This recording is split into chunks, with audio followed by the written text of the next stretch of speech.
Run by Dawnaura Weebly, Part 7.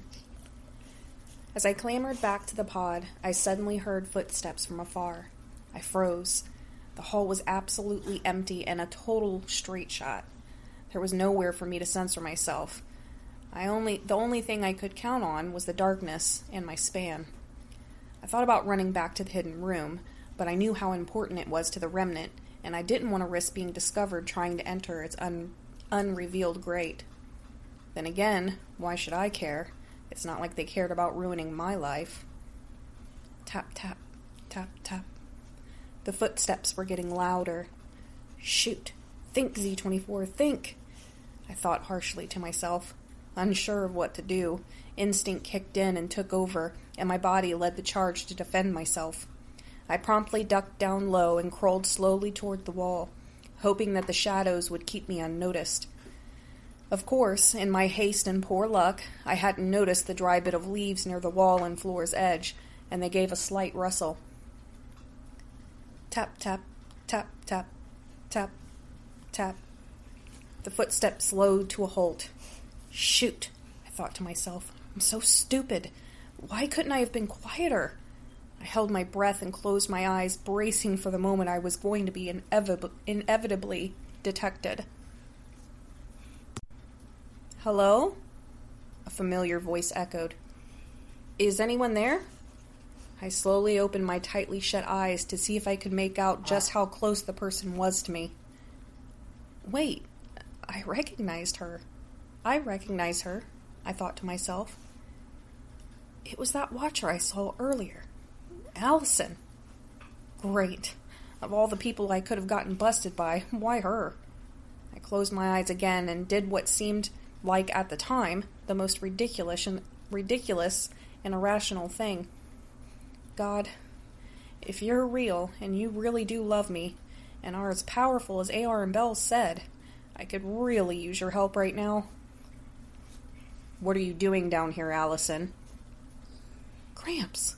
Oh, thank you, God, I thought. I instantly felt my tense muscles relax a bit with his sudden presence. For such a large man, he was certainly light on his feet. I hadn't heard him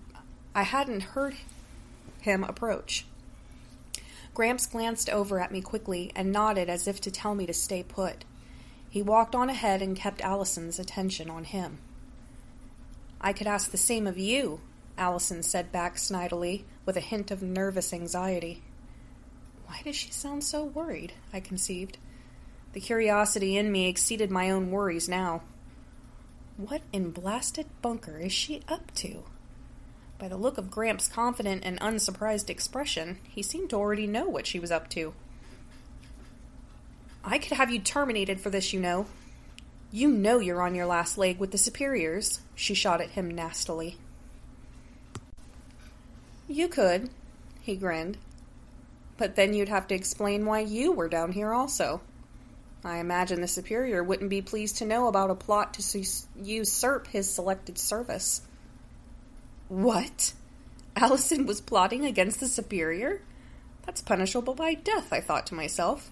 I watched as Allison gasped in pure and horrible shock. You know? How? You wouldn't dare, she said in terrible fear. I guess there's only one way to know. Go ahead, Allison. Go tell the superior you caught me down here. That is, if you dare. He stared her down like an animal ready to pounce its prey. Allison grumbled under her breath. How long have you known? She spat at him. Since I caught the superior's assistant slipping notes into your locker. I happen to be a great locksmith, he smirked victoriously. You conniving little... Fine, Allison shouted. I'll keep my mouth shut, but just for now. Mark my words, you disgusting animal. The moment I do get into his seat, you'll be the first one to be on my irredeemable defective list. Allison stormed off in the direction she had come, and Gramps remained standing in place until she was no longer in sight. She's gone. You can get up now, he said. I quickly arose and walked over to him meekly. I'm so sorry, Gramps. I should have been more careful. I said. Sorry. You. It's not your fault you're in this mess. He turned and looked at me, giving me a pitiful smile. Let's get back to the pod. I'm sure you're exhausted. When Gramps and I finally made it back to the pod, I noticed the cots looked like people were sleeping in them, and I promptly turned to Gramps to alert him of the intruders. He simply smiled and walked over to one of the beds and pulled back the blankets to reveal rolled-up towels and other clothing. I excelled my worry at the revelation. You best get yourself some sleep, Z. You've had quite the day, Gramps said as he took a seat near one of the cots, about one bed over. I nodded and went to my cot and removed the rolled-up linens beneath the blankets and placed them under my bed. I was tired, but my brain wouldn't allow me to sleep. Gramps? I sat up to look at him, and he had his face buried in a large book. Yes, he replied, not removing his stare from the thin pages. Did Jay really hack me into this place? I asked, knowing the answer, but hoping he would deny it, so I didn't have to be angry with Jay anymore. Gramps looked up at me with a sad expression on his face and snapped his book shut. He walked over to the bed next to mine and took a seat. I'm afraid so, Z, he admitted painfully. Look, I had no idea that no one told you the plan. I thought you were fully aware and agreed to it. I would have never let them do that to you without your consent. The pits are a dangerous place, and the plan we have is even more dangerous. I'd never trick anyone into such a thing, no matter how desperate the situation seems. I know what they did to you was nearly unforgivable, but try to understand how desperate they all are, and how much hope they had in you. Hope? In me? I asked. Yes, you. The plan would never have worked without you, he said. What do you mean? I responded. Surely you could have chosen anyone else to join your little club. No, I don't think so, he said back. I doubt anyone else these kids knew pre-qualified for the selected service you truly received. I hadn't even thought about what my true selected service should have been. Well, what was it? I asked excitedly. You were going to be on the Lord's advisory board, he grinned. Advisory board? You mean I was going to work directly with the Lord of the bunker? That's impossible. Me? I replied in unbelief. It's true, he chuckled. Don't act so surprised. Jay knew you'd end up in some important position. That's why we chose you. For what? To be your diplomatic boiler feeder? Why would you all plan to stick me down here for my whole life and take my deserved position away from me like that? I spat. Well, we planned to put you back in the selected service, he smiled.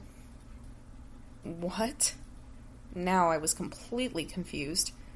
Why would you all risk treason to put me out of one selected service just to put me right back in the one I had in the beginning?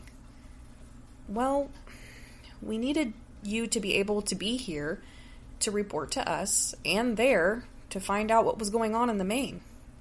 We planned to input your name in both sectors' citizen base, but we certainly couldn't do it until we were able to find a way to harbor you from here to there. So Jay removed your possibility of being entered into your true selected service and moved your name into the boiler sector's citizen database until we could find a way to ensure regular and safe passage. Wait, you wanted me to be your spy? I asked. Exactly, he said. For what? I replied. Jay told you about the corruption in the system, right? He asked. Briefly, but yes, I said. And Bells and AR already explained to you who our true lord is, right? He continued. Yes. Well, it's up to us to find a way to expose this corruption and tell all the citizens of the bunker who the Lord truly is. They must know the truth or will never be saved by our Messiah. What? Why wouldn't the Messiah save us without all this exposure? If he's real, then why can't he just come down and do it? I spat. Because of this. Gramps held up the book that was in his hands.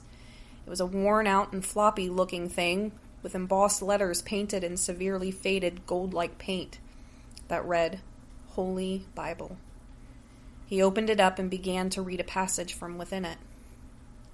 And this gospel of the kingdom will be preached in all the world as a witness to all the nations, and then the end will come.